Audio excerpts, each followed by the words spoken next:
بسم اللہ الرحمن الرحیم۔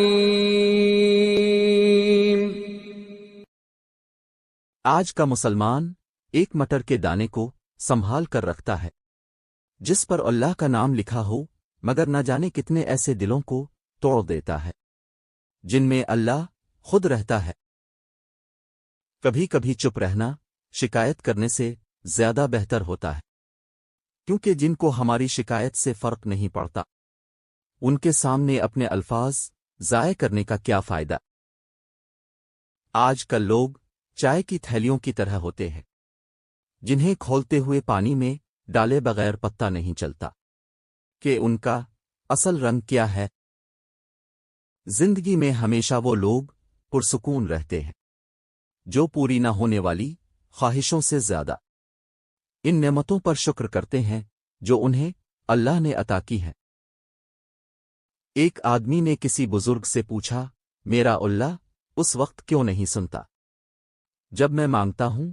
تو بزرگ نے مسکرا کر کہا کہ وہ تجھے تیرے گناہوں کی سزا بھی تو اس وقت نہیں دیتا جب تو کرتا ہے۔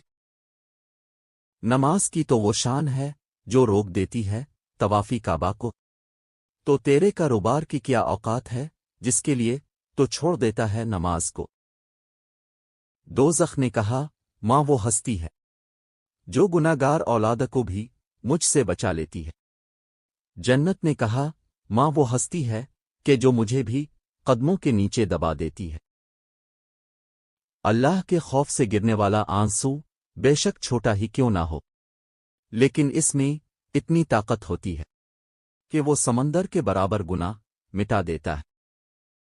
تعلیم جس کے اندر داخل ہوتی ہے وہ سادگی اختیار کرتا ہے، اور جس کے اوپر سے گزر جاتی ہے وہ ماڈرن بن جاتا ہے۔